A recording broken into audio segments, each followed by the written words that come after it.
What's good? What's good? It's the big homie, the one, the only, real never phony. But what do I know, boxing? Coming back at y'all with another one, man. So hear me out. So check this out. We have good news going into the whole debacle with, Tank Davis and Ryan Garcia. So let's talk about it. You see, this is Steven Espinosa, the president of Showtime, sports, whatever. He says, I've been trying to tell y'all, pay no attention to those saying it won't happen just so they can later claim to have saved it. And it, says great work, well, there you have it, folks. I guess they're basically saying that Tank and Ryan is happening on April 15th. De La Hoya just recently tweeted, you see the check mark, says, I remain focused and determined on finalizing Tank versus King Ryan. Contrary to the leaked reports about the rematch clause, there's still a couple of points with strings attached that need to be ironed out.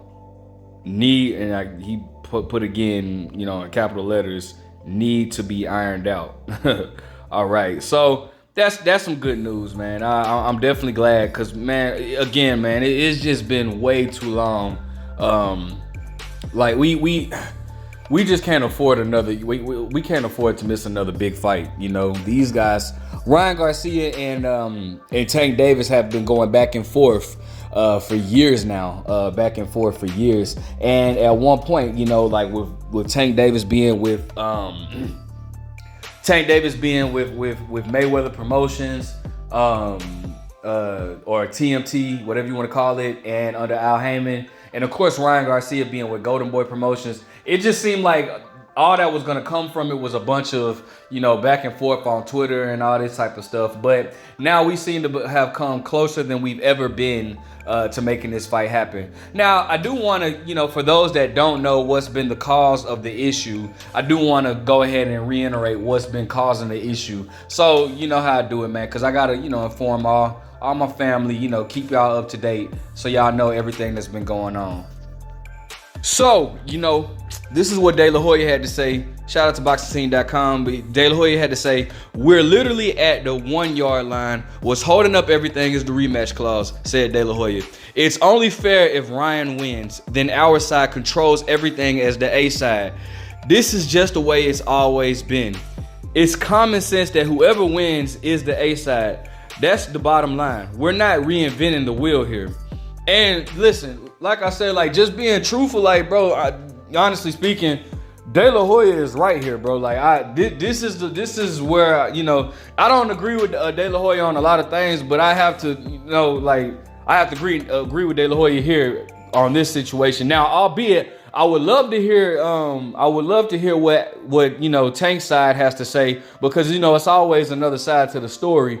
But so far, what De La Hoya is saying is right though. The winner becomes the A side. That's right. But he goes on to say, Al Heyman is dictating everything. They've asked for this, they asked for that. Who comes out first? So they want Tank Davis to come out first. Obviously, Tank Davis is the A side between him and Ryan Garcia. Okay. The penalties if Ryan comes overweight. The fight is going to be at a catch weight of 136. Okay. We've given in, we've negotiated, and everything has been pleasant. If Ryan loses, sure, there's no rematch. So they stated that Ryan comes out first because he's the B side. If Ryan comes in overweight, because Ryan has moved up to 140, but they're going to fight at a catchweight of 136 or something like that. If Ryan comes in overweight, the penalties for Ryan coming in overweight, and I'm sure Tank Davis has a penalty if he comes in overweight as well. And if Ryan loses, there is no rematch. So the rematch clause is only with Tank. Tank Davis is the only person that can exercise the rematch clause in this situation. De La Hoya continues to say, it's been a pleasant negotiation. It really has. I really hope their side doesn't fumble the ball and we have no Super Bowl. No pun intended. No punt intended. NFL bars. Anyway, now look. So basically, De La Hoya is saying like, man, he's using a NFL analogy. They're almost there. What the fight is almost made. We just don't want this little hiccup to ruin the whole fight, and it can ruin the whole fight. You see fighters make these diva demands, and one thing that they don't get. It can mess up an entire fight, and unfortunately, that's what we have to deal with as boxing fans. But it says, we at Golden Boy are protecting our TV partners. It's only fair that everything gets switched around if Ryan wins. We're holding strong because we know it's fair, and we feel 1,000% this fight is going to be made and be the biggest fight of the past few years. So then, and then following up with that, I don't know if you guys saw the post by Ryan Garcia on Instagram. He posted, stop running Tank, stop hiding from me, stop staying quiet behind Al Heyman. No rematch clause, winner takes all, coward. Calls Tank coward. So I will say this, Ryan does seem like he really wants this fight. And I know for a fact Tank is not afraid of none of that, but I really hope that this little hiccup doesn't mess up. It seems like. Well, I guess it seems like it's not. And I pray, I pray that we get this fight. The fight hasn't been finalized yet, but I hope. I mean, because we deserve this fight. Boxing fans, we deserve this fight. So it seems as though they are ironing everything out. I spoke on my thoughts. I mean, listen, again, I do agree that De La Hoya, what De La Hoya is saying in this situation. In the history of boxing, it's always been, the winner becomes the A side in every rematch. Although there have been a few instances where, even the guy that, the winner, let's say for example the B side who won. There has been a few instances where the B side still had to come back to that person's hometown or network. You remember Andy Ruiz versus Anthony Joshua. Andy Ruiz upset Anthony Joshua, but Andy Ruiz is a PBC fighter. Andy Ruiz is a PBC fighter, but yet they still had to go to back to the zone for the rematch or whatnot. And also more recently, Devin Haney versus George Kambosos. Devin Haney flew all the way out to Australia to fight George Kambosos for the other titles, and he beat him, just beat him easily, for lack of better words. Not so much as easily, but it was a one-sided fight, and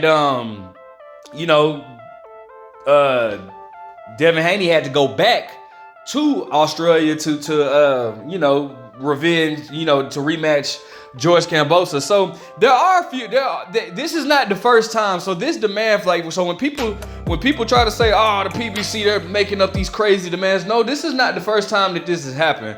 It's not the first time that anything happened like this. But normally the winner becomes the A side, and then it's it's kind of on their terms or whatnot. But regardless, man, listen. It's a lot. People don't realize it's a lot of things that can really stop a fight from happening. And all it takes is just for one side to not agree with the other. As far as I remember, if you guys remember Billy Joe Saunders versus Canelo Alvarez. Billy Joe Saunders threatened to pull out of the fight because he asked for I think it was I don't know if it was a 22 by 22 foot ring, and then the week of the fight, Canelo comes out and says they're gonna fight in an 18 foot ring or something like that. It was something like it wasn't what Billy Joe asked for, and so Billy Joe then basically told Canelo hey, listen, if I don't get the size of the ring that I want, you ain't gotta worry about me fighting. I ain't gonna, the fight is off. And if I'm not mistaken, I think Canelo had John Ryder as a backup plan or whatnot. So, it can be something as simple like For example, with like Mayweather Maidana, and even so much as even before Mayweather Maidana, but Mayweather De La Hoya. De La Hoya, you know, wanted to pick the gloves that Mayweather had, and if Mayweather wouldn't have agreed to that, then they wouldn't have been fighting. Mayweather had to fight. A lot of people don't know this, but Mayweather had to fight Oscar De La Hoya in 10-ounce heavyweight gloves. Oscar De La Hoya made Floyd Mayweather fight him in 10-ounce heavyweight gloves. And if Floyd would have opted to not fight that, if Floyd would have opted to not choose that, then they wouldn't have took the fight. They wouldn't. The fight wouldn't have gotten made. And same with Mayweather Maidana. You know, with the glove situation with that. So it's a lot that goes into these into like these negotiation tactics, man. And sometimes it can be the smallest things, and it's just it is mind-boggling. Like what's his name? You know, more recently, you know, stated that if Caleb Plant wouldn't have got blue corner or something like that, he won. Like, it's like I don't know how true that is, but it's the smallest things, bro. The smallest things. So hopefully they get everything ironed out. We do need this fight, man. We definitely need this fight. This is a fight that's long overdue. I just wanted to give y'all like some history of what goes on in the negotiation, so you guys can, you know, learn about that. Maybe do a research or two. But you know, listen, all being honest, like they said that the fight is close to being made. Let's just keep our fingers crossed and hope that we get this fight, because we need it. All right. Let me know what you guys think. Do you think the fight is gonna get made? Who are you picking to win? Who do you want to win? Like, comment, subscribe. But what do I know?